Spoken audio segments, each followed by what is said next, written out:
Let's be real for a second. Churches are dying. You see, congregations are shrinking. Many parishes are struggling to pay their bills. Many of them are merging, some of them closing. In all, they're struggling to be relevant. But does it have to be this way? You see, the average person may walk by, may drive by, they may see the parish, they may do the sign of the cross.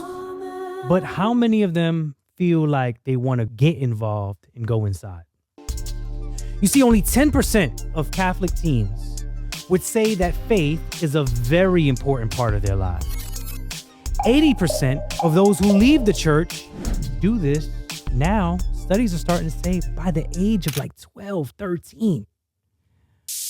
In some dioceses, Catholic school enrollment has dropped by over 20% in the last decade. And I see it here in my own city, in New York City. Catholic Schools Week has become a big thing and trying to gain some morale around our Catholic education again, because so many have closed, so many have merged, so many have regionalized, simply because it's not connecting with people for some reason or another. You see, youth ministry isn't an extra program. It's not something that we have to add on. I think it is the lifeline. It is a big part of the source of what we need to be tapping into in engaging people in the church. I would like to look at it as like, hey, if we don't have an active youth ministry, it's like when your phone dies and you don't plug into the outlet. Because who is refilling those pews? Who is coming with new, fresh ideas? Who is coming with new energy? Who is coming to revive and take on the mantle of living and engaging and sharing the gospel with the world around them? If we really want to revive our parishes, we need to rethink how we engage young people. You see, this is why I'm doing this series and inviting you to this table to have this conversation about a strategy, about a way of evaluating and seeing how you do ministry called the 5 M's of youth ministry. This is what Catholic youth ministry looks like. Exploring the 5 M's of ministry. With Brandon Morel, also known as a symbol. I've been talking about the last few videos breaking it down. And last time I talked about the church as a home. And I talked about these 5 sides. And I talked about it a little bit more literal, right? But I want you to think again about that little kid house, right? And instead of thinking of it like the actual like 3D, 3-dimensional one, really think of like 2D on paper, 5 lines, right? The baseline, the bottom, right? The thing, the floor is the mission territory. The 2 walls on the side is the music, the meeting space, how we like engage and how they're feeling within the space. The doorway is the members, and the roof, the thing that like protects us, the thing that keeps us, the thing that, you know, as you know, if there's a parish that like has a leak in the roof, it is very damaging. That roof is the message and how we convey that to young people. You see, I want you to think about your parish like a house, like I said. Think about the young people living in that house, and they're supposed to be living in that house. But what happens if that house is missing walls? What happens if the foundation is cracked? What happens if you walk in and the heat doesn't work and it's cold and it's uninviting? Maybe it smells bad.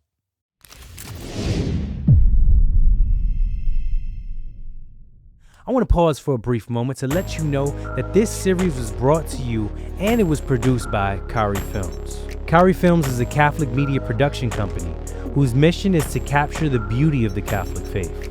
They do this through capturing live events. They do this through podcasts, testimonials, music videos, and more. You can find out more about them in the description below. Now let's get back to it. The message is, what are we saying? That's that roof. Are we delivering the gospel in a way that resonates? You see, I want you to think about the difference between something that we would call like a dry, just monotone lecture. And I want you to think now with something that's dynamic, a story-driven message that connects to people to their daily lives. Now it's not like, oh yeah, Jesus loves you. Now it's not just, you are welcome here. It is, hey, I went through this experience. It is, hey, this thing happened in my life, and now I realize and I feel at home. Now I have tangible ways that I can connect with and practically implement the teachings of our faith into our daily lives. We have the music, right? What are they hearing? Is our worship music engaging, diverse, and connecting with young people's culture? Some parishes have a great cantor. Some parishes have a great music minister that leads things. But others may be out of pitch, out of tone, and all of that. Even in the parishes where they have somebody good, is the congregation singing along? Are they feeling moved with that? And I'm not just talking about in liturgical spaces. Let's go to our youth ministry nights. Is there a music that's inviting and engaging and they feel like they want to connect with? Sometimes if you look at this generation, there's a mix, right? Like a lot of genres are bleeding into another. What was once classical rock, what was once classical contemporary, what was once classical gospel, now they're all kind of intermingling with one another. So sometimes we need to think we need a little bit of gospel, a little bit of contemporary Christian, a little bit of hip hop, a little bit of culturally relevant music. You see, music has the power to open hearts even before words can do. The meeting space. What environment are we creating? Are our spaces inviting? Are they connecting? Are they comfortable? Or are they just another sterile, empty room? I've been in places where it's like, hey, just go in that classroom over there. And it's just like typical desks. Again, might have a weird smell. And it's like, man, you know what? I want kids to feel some type of way. So I may have to get here early, move the chairs, set up the chairs differently, spray some Lysol, do something to make this space more inviting. What environment are we creating? A space reflects how much value that we have for the people that are going to step into it. When it smells bad, when it looks bad, it's like, man, we don't care about you. We're just shoving you in this space. You see, the members, there's a problem with some of the people that are serving. Maybe their attitude, maybe how much they know or interact their faith, how much they live their faith. Are they engaged? Are they diverse? Meaning that people can see, the young people can see themselves in these different people. And are they trained to connect with the young people? You see, the difference between a disengaged volunteer and a relational leader is one who invests in a team. A ministry is only as strong as the people, those that are investing and are a part of it. Now, the mission territory, where are the young people? I've seen certain confirmation programs that have large numbers and other confirmation programs that have small numbers. I have certain parishes that have sports programs and others that don't. Some that have a school attached, others that don't. In general, how are we looking at the community and connecting with those young people? Are we waiting for the teams to just come in, or are we finding ways to go and partner with schools and organizations to connect and bring them in? The church is not only a building, it's a movement. It's a connection to the people. Now, if one of these areas are missing, think of the 5 areas again. If one of them is missing, then your youth ministry is struggling in that area. But if you build with all 5 walls, you have a full home, a full house, where you'll start to see transformation.